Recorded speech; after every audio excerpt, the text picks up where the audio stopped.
Thank you. And you came in a way the wrong days then, because it's next Saturday and Sunday we will have the Nobel Prize. You know, the winners for this year, they will come to Oslo.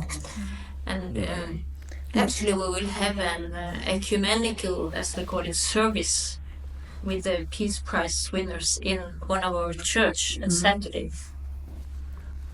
From my personal perspective, it was probably 20 years ago, and I've always been, because the well-known Norwegian Nobel Peace Prize is extremely attractive.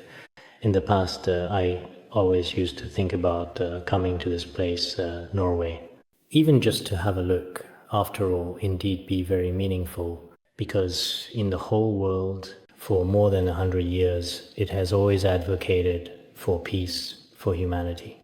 And there's no other country with such a great influence. One could say that up to now, there hasn't been one. So after coming here in person this time, I feel that it's like a dream I've had for many years has come true.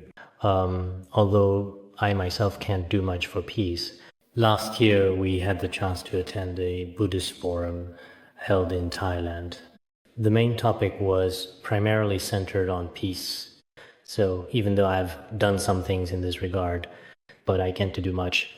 But after actually coming here and experiencing it, the feeling is genuinely and completely different. I think this place is where real contributions to world peace are made. From the bottom of my heart, I feel extremely happy, including you members of the religious community as well. The local environment and culture provide people with a kind of atmosphere that might not be felt in other places.